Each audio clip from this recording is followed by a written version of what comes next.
Hollow Knight, a Metroidvania released in 2017 by Team Cherry. It has seen many speedruns over the years, as well as challenge runs like Can you beat Hollow Knight without jumping? Today we are going to find out whether or not it is possible to beat Hollow Knight without using any spells. Enjoy!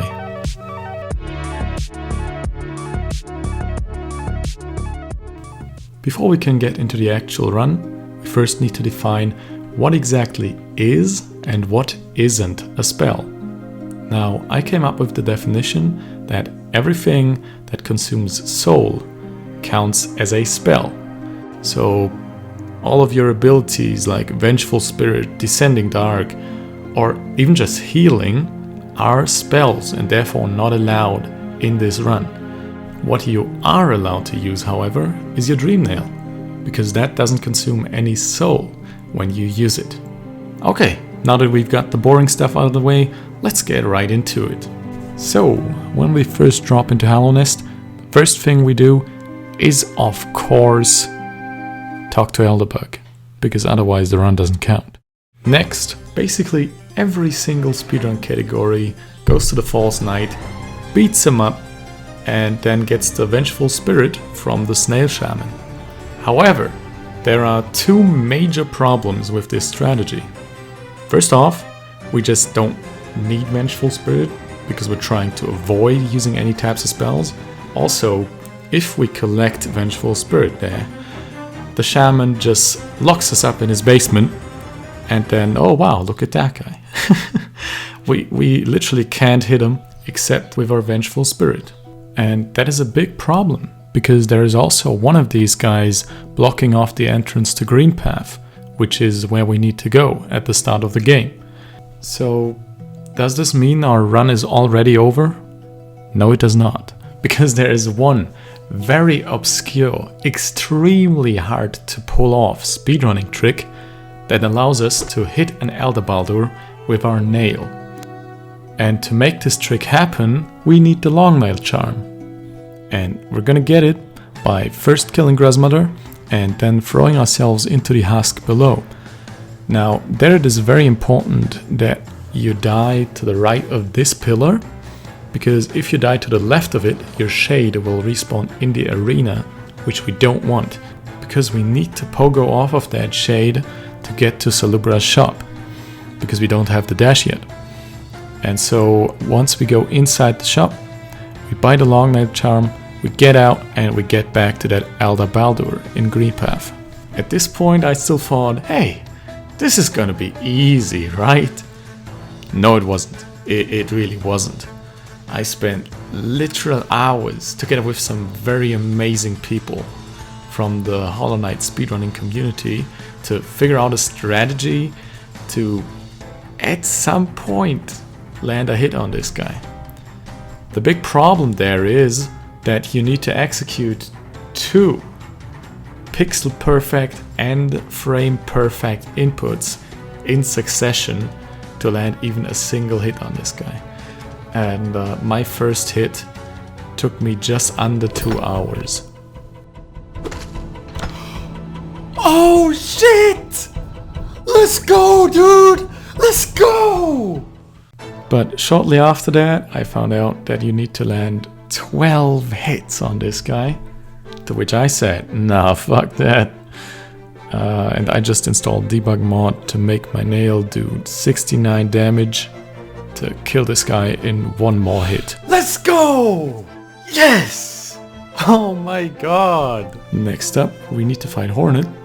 And in order to follow her here, we need to lure this guy from the bottom up to the top in order to pogo off of him to get into the next room. Speedruns would usually do a Vengeful Spirit blast over here, but that is obviously not possible in our challenge. Next we fight Hornet, get the Mothwing Cloak, and make our way down to the Mantis Village, where on the way we have this little skip, which is actually very annoying. I really could have just taken the path around this, which would have been like 3 minutes longer than the skip. But instead I dedicated 2 hours of my weekend to this.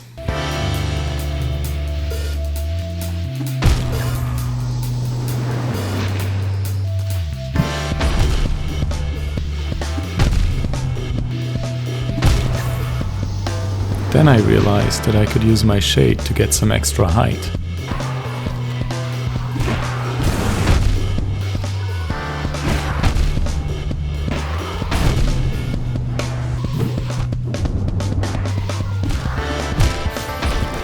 I got somewhat good at it and eventually made it.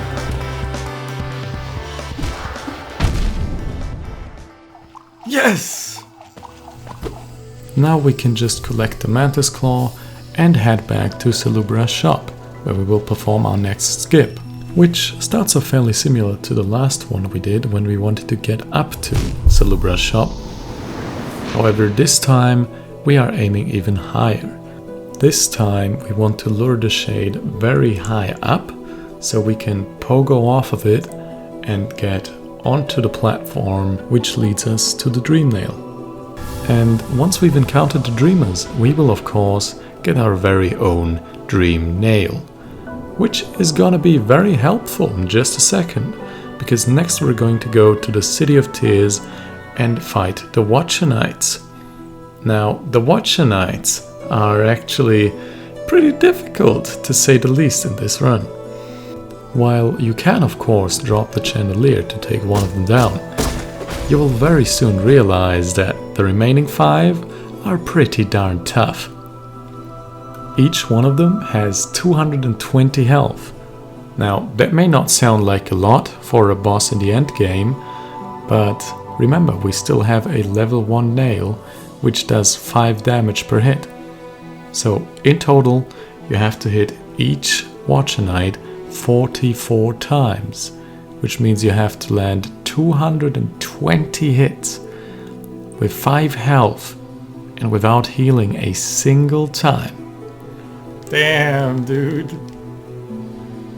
But if you do manage to pull that off, you can go get up to Lyrian and smack the crap out of him, because he deserves it after that boss fight. Next, we're going to buy the Lumafly Lantern from Sly, whom you've hopefully freed at some point, and then we're gonna head over to Crystal Peak, where we're gonna find the Crystal Heart, which we're immediately gonna make use of as we dash from one side of this pool to the other, because obviously we don't have Isma's Tear, so we can't just swim through it.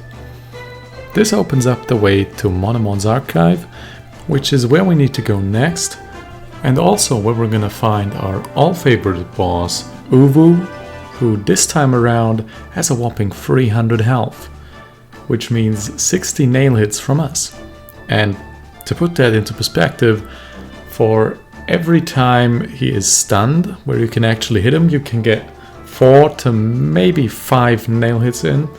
So that means you have to survive for at least 12 phases where he's just blasting you with electricity, so you have a chance at beating him. And if you do manage to do that, then congratulations, you can now beat up Monomon the teacher. Next up, we're gonna go to Queen's Gardens, where we're gonna have to do another one of those crazy, almost acid water touch, crystal dash, jump out kind of situations. And if we do manage to do that, then we can finally go to Hera the Beast. Well, first we get caught and scared. Ah!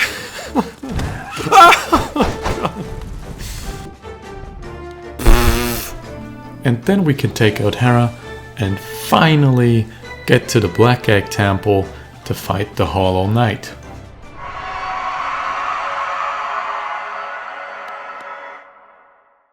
Now, our boy Hollow Knight has 1,250 health points, which means we have to hit him 250 times, while he only has to hit us 5 times, which again is absolutely ridiculous. But if you by some miracle manage to hit him that many times, you can claim yourself the victor, sir, because you just beat Hollow Knight without using any Wait.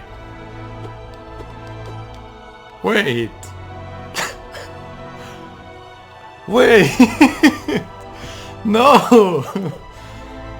No, wait, does that count? I would argue that this focus right here is not a spell, because it does not consume soul. You just take in the infection. And therefore I think we did really just beat Hollow Knight without using any spells. And that's gonna wrap up our little challenge run for today. Yo, I just want to quickly say thank you so much for all the love and support you've been showing me over the last couple of videos. My Silksong prediction video got over 25,000 views, which is absolutely bonkers. That's absolutely crazy, guys. Yeah, thank you so much for that. And also, if you want to see a full no spell run, then please make sure to like and subscribe, because as soon as this video hits 1,000 likes, I'll announce a time and day of when I'll be trying this challenge live on stream. And by the way, I know most of you guys are new around here. I actually regularly stream on twitch.tv/tacotv. I would love to talk to you guys there. It's always a fun time. But yeah, for now, all that is left to say is have a nice day, ladies and gentlemen. Taco out.